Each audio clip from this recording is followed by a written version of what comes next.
1990-കളിൽ നിരാലംബർക്കു വേണ്ടി പടവെട്ടിയതിന്റെ പേരിൽ, ശബ്ദമുയർത്തിയതിന്റെ പേരിൽ നിഷ്കരുണം കൊല ചെയ്യപ്പെട്ട ഒരു സമർപ്പിതയുടെ ചുടുരക്തം ഭാരതത്തിന്റെ നെഞ്ചിൽ കിടന്ന് തിളയ്ക്കുന്നുണ്ട് ഇപ്പോഴും.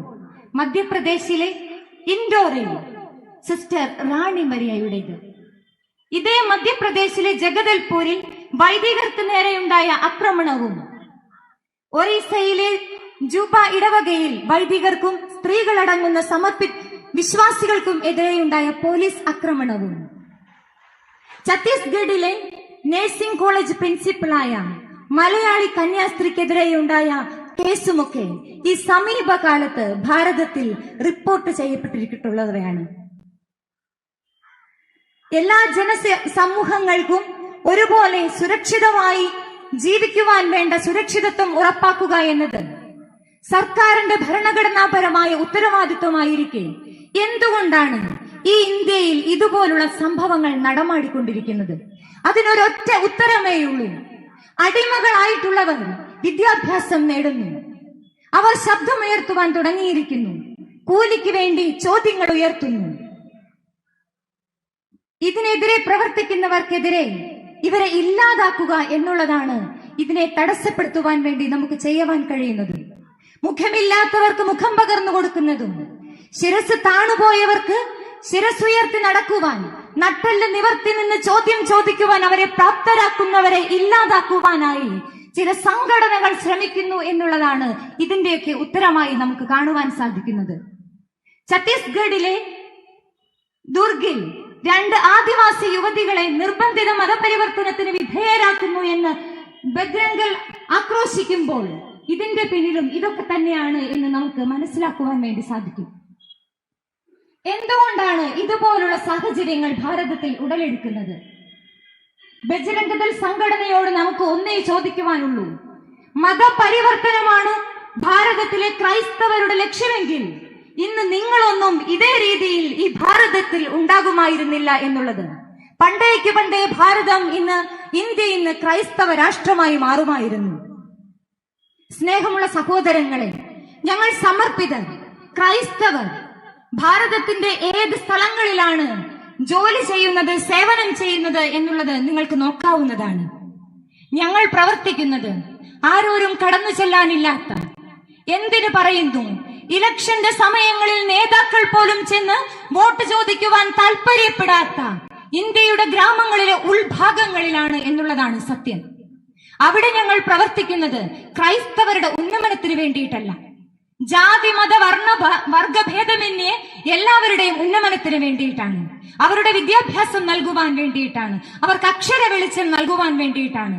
ഞങ്ങൾ നിങ്ങളെ വെല്ലുവിളിക്കുകയാണ്.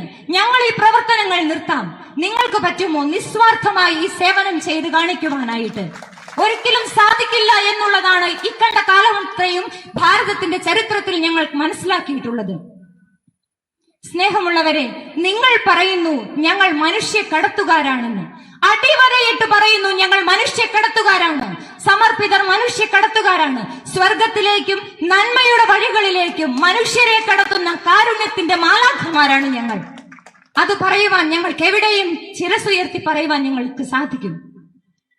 ഞങ്ങൾക്കറിയാം, ഇന്നുള്ള ഈ പീഡനം ഇന്ന് ആരംഭിച്ചതല്ല, ഇത് ഇന്നുകൊണ്ട് അവസാനിക്കുകയുമില്ല, ഇതിനിയും തുടരും. ഒറീസയിൽ ചുട്ടുകരിക്കപ്പെട്ട ഗ്രഹാം സ്റ്റെയിനെയും കുടുംബത്തെയും കുരുന്ന ബാല്യങ്ങളും ഞങ്ങളുടെ മനസ്സിൽ നീറുന്ന ഓർമ്മയായിട്ടുണ്ട്. വാർദ്ധക്യാധിക്യത്തിൽ കഴിഞ്ഞിരുന്ന സ്റ്റാൻ സാമി എന്ന വന്ധ്യ പുരോഹിതന് ഒരിറ്റ് വെള്ളം കുടിക്കുവാൻ സ്ട്രോ പോലും നിഷേധിച്ച കാടത്ത സംവിധാനമാണ് ഇന്ന് ഭാരതത്തിലുള്ളതെങ്കിൽ ഇനിയും ഇതുപോലുള്ള പീഡനങ്ങൾ ഞങ്ങൾക്ക് മുൻപിൽ ഉണ്ടാകും എന്നുള്ളത് ഞങ്ങൾ മനസ്സിലാക്കുന്നു. ഒന്നോർക്കുക, ഞങ്ങൾ തളരില്ല. ക്രൈസ്തവരെ തളർത്തുവാൻ നിങ്ങൾക്ക് സാധിക്കില്ല. കാരണം 2000 വർഷങ്ങൾക്കപ്പുറമുള്ള ഒരു ചരിത്രം ഈ ഭാരതത്തിൽ ക്രൈസ്തവ സഭയ്ക്കുണ്ട്. ഇന്നുവരെയും ഞങ്ങൾ തളർന്നു പോയിട്ടില്ല, ഇനി ഞങ്ങൾ തളരുകയുമില്ല. ജയിലഴികളിൽ വേദനയുടെ ജപമണികൾ ഉരുട്ടിക്കൊണ്ടിരിക്കുന്ന സമർപ്പിതരോട് ഞങ്ങൾ നെഞ്ചോട് ചേർത്ത് പറയുന്നു, നിങ്ങൾ ഒറ്റയ്ക്കല്ല. ഈ ഭാരതത്തിലെ ക്രൈസ്തവർ മുഴുവനും, ഇന്ത്യയിലെ ക്രൈസ്തവർ മുഴുവനും, സമർപ്പിത സഹോദരങ്ങൾ നിങ്ങളോടൊപ്പം പ്രാർത്ഥനയ മണികൾ ഉയർത്തി കൂടെയുണ്ട്. നിങ്ങളുടെ കുടുംബത്തിന്റെ വേദനയോട് ചേർത്ത് ഞങ്ങളുടെ സാന്നിധ്യമുണ്ട്.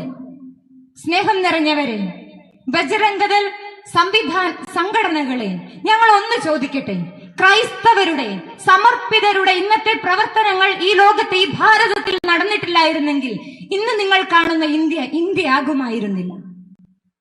ഒരിക്കൽ കൂടി ആവർത്തിക്കുന്നു, നിങ്ങൾക്ക് ഞങ്ങളെ പീഡിപ്പിക്കാം, പക്ഷേ ഉജ്ജ്വലതയോടുകൂടി വീണ്ടും ശക്തിയോടുകൂടി ഞങ്ങൾ ഉയർത്തുവരും, ക്രിസ്തുവിന് വേണ്ടി സാക്ഷ്യം വഹിക്കുവാൻ. കാരണം ഞങ്ങൾ പ്രവർത്തിക്കുന്നത് ഞങ്ങളുടെ സ്വാർത്ഥ താല്പര്യത്തിന് വേണ്ടിയിട്ടല്ല, ഞങ്ങൾ പ്രവർത്തിക്കുന്നത് പാവപ്പെട്ടവരിൽ ദൈവത്തിന്റെ മുഖം കണ്ടുകൊണ്ടാണ്. വീണ്ടും ഉറച്ച സ്വരത്തിൽ ഇവിടെ കൂടിയിരിക്കുന്ന മുഴുവൻ സമർപ്പിതരുടെയും പ്രതിനിധിയായി, ഭാരതത്തിലെ ഇന്ത്യയിലെ മുഴുവൻ സമർപ്പിതരുടെയും ക്രൈസ്തവരുടെയും പ്രതിനിധിയായി ഞങ്ങൾ ഉറക്കെ ഉദ്ഘോഷിക്കുന്നു, ഞങ്ങളെ തളർത്തുവാൻ നിങ്ങൾക്കെന്നല്ല ഒരു സംഘടനയ്ക്കും സാധ്യമല്ല എന്ന് ഉറക്കെ ഉദ്ഘോഷിക്കുന്നു. ജയ് ക്രൈസ്റ്റ്.